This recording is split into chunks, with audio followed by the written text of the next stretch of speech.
Bismillahirrahmanirrahim. Assalamualaikum warahmatullahi wabarakatuh. Baiklah, pertemuan kali ini kita akan membahas materi pada bab 5, yaitu tentang tirani matahari terbit. Pada pembahasan yang pertama, yaitu masuknya Jepang ke Indonesia. Latar belakang masuknya Jepang ke Indonesia yaitu kemenangan Jepang pada Perang Pasifik. Tujuan Jepang menguasai Indonesia yaitu antara lain ingin mendapatkan cadangan logistik perang yang jumlahnya melimpah di Indonesia seperti minyak bumi, timah, dan aluminium. Pada Januari 1942, Jepang mendarat dan memasuki Indonesia. Tentara Jepang masuk ke Indonesia melalui Ambon dan menguasai seluruh Maluku. Pada tanggal 8 Maret 1942, Jenderal Terpoorten atas nama Komandan Pasukan Belanda atau Sekutu menandatangani penyerahan tidak bersyarat kepada Jepang yang diwakili Jenderal Imamura. Penandatanganan ini dilaksanakan di Kalijati, Subang, kemudian dikenal dengan Kapitulasi Kalijati. Dengan demikian, berakhirlah pendudukan Belanda di Indonesia. 2. Sambutan rakyat Indonesia atas kedatangan Jepang di Indonesia. Pada awalnya, rakyat Indonesia dengan senang hati menerima Jepang di Indonesia. Jepang dielu-elukan sebagai saudara tua Indonesia yang dipandang dapat membebaskan bangsa Indonesia dari penjajahan Belanda. Pihak tentara Jepang terus mempropagandakan untuk menggerakkan dukungan rakyat Indonesia. Tentara Jepang juga mempropagandakan bahwa kedatangan ke Indonesia untuk membebaskan rakyat Indonesia dari cengkraman penjajahan bangsa Barat.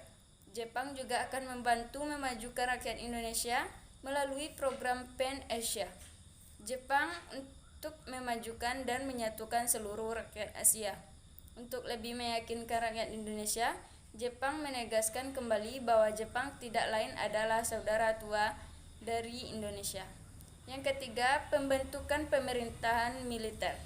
Yang pertama ada pemerintahan militer Angkatan Darat, yaitu Tentara ke-25 atau Tommy Sudan untuk Sumatera, pusatnya di Bukit Tinggi.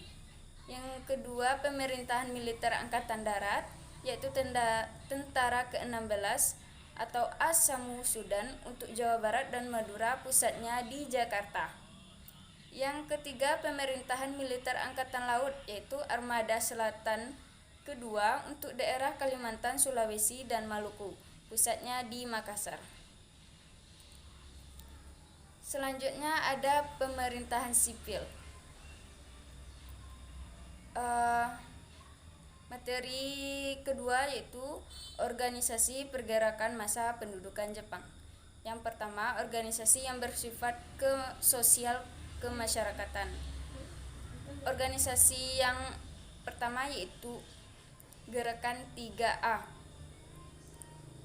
Untuk mendapatkan dukungan rakyat Indonesia, Jepang membentuk sebuah kumpulan yang dinamakan Gerakan 3A.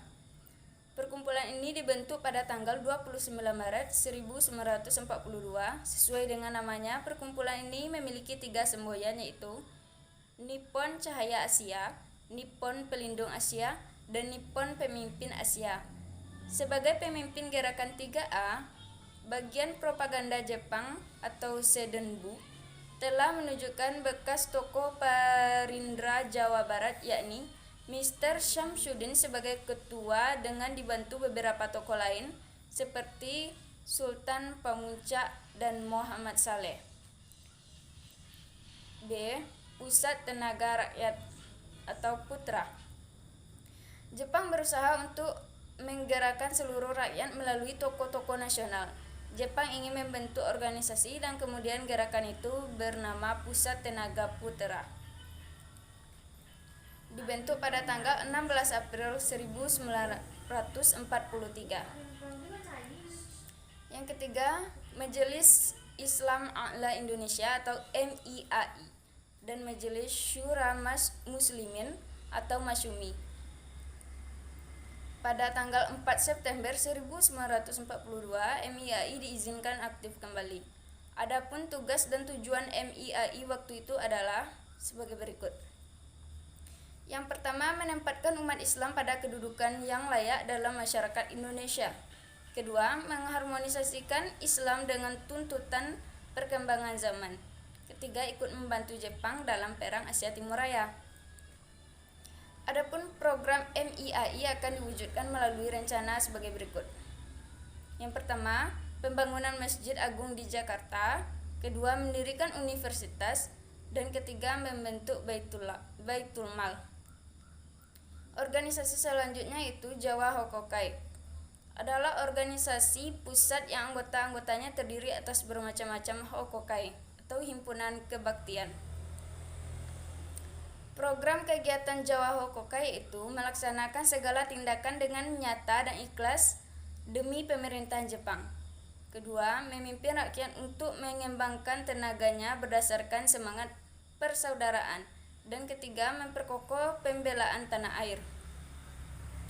Adapun organisasi semi militer, organisasi yang pertama yaitu Pengerahan Tenaga Pemuda. Barisan Pemuda Asia Raya tingkat pusat diresmikan pada tanggal 11 Juni 1942 dengan pimpinan Dr. Slamet Sudibyo dan S.A. Saleh. Yang kedua, organisasi Sainendan.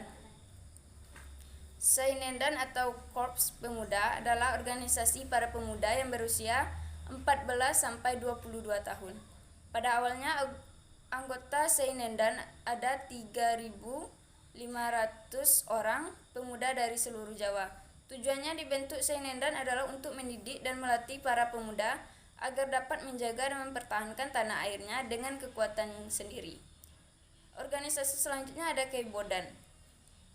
Organisasi Keibodan atau Korps Kewaspadaan merupakan organisasi semi militer. Pembentukan Keibodan dimaksudkan untuk membantu tugas polisi, misalnya menjaga lalu lintas dan pengamanan desa.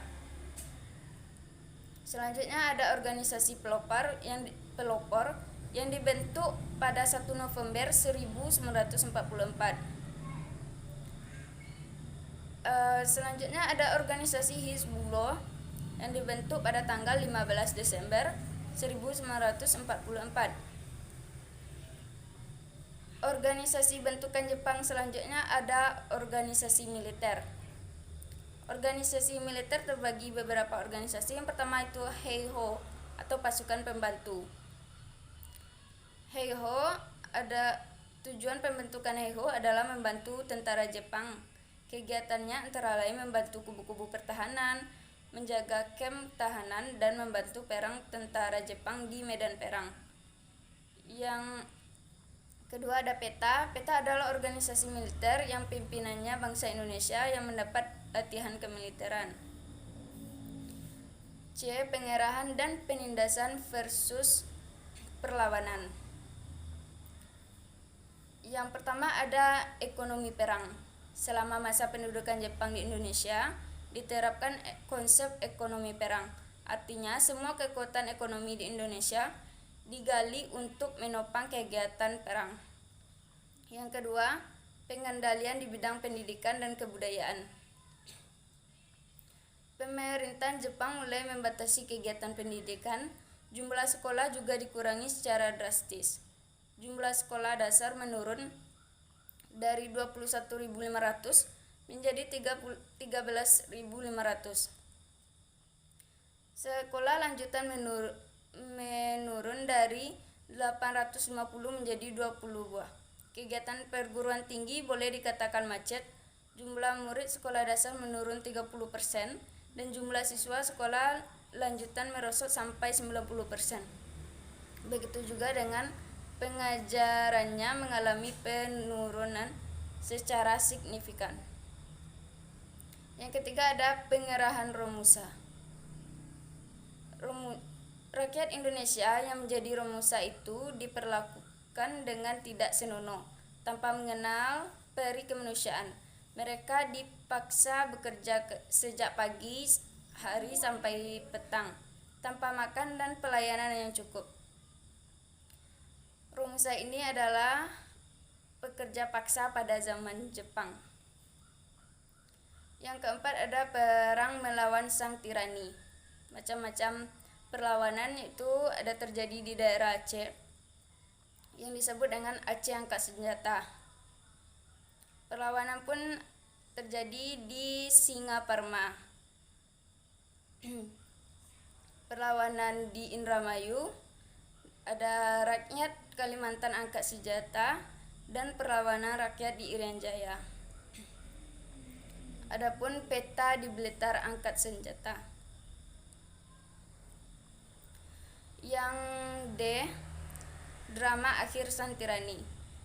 1. Akibat pendudukan Jepang di Indonesia dalam bidang politik antara lain, Jepang melakukan kebijakan dengan melarang penggunaan bahasa Belanda dan mewajibkan penggunaan bahasa Indonesia. Struktur pemerintahan dibuat sesuai dengan keinginan Jepang. Ada poin kedua, itu keadaan sosial, budaya, dan ekonomi. Guna membiayai perang Pasifik, Jepang mengerahkan semua tenaga kerja dari Indonesia. Dibentuk barisan Romusa, panitia pengerahan disebut dengan Romukyokai yang ada di setiap daerah. Para pekerja Romusa itu diperlakukan dengan kasar dan kejam. Mereka tidak menjamin kehidupannya. Kesehatan dan makan tidak diperhatikan. Banyak pekerja Romusa yang jatuh sakit dan meninggal. Yang C, ada pendidikan pada masa pendudukan Jepang. Keadaan pendidikan Indonesia semakin memburuk. Pendidikan tingkat dasar hanya satu, yaitu pendidikan 6 tahun. Yang ke poin selanjutnya ada birokrasi dan militer. 2. Janji kemerdekaan, yaitu dengan dibentuknya Panitia Persiapan Kemerdekaan Indonesia pada tanggal 7 Agustus 1945. Badan ini beranggotakan 21 orang yang terdiri dari 12 orang wakil dari Jawa, 3 orang dari Sumatera, dan 2 orang dari Sulawesi, yang masing-masing 1 orang dari Kalimantan, Sunda Kecil, Maluku, dan golongan penduduk Cina, ditambah dengan 6 orang tanpa izin dari pihak Jepang. Panitia inilah yang kemudian mengesahkan Piagam Jakarta sebagai pendahuluan dalam pembukaan Undang-Undang Dasar 1945.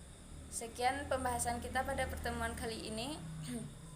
Saya akhiri dengan Assalamualaikum warahmatullahi wabarakatuh.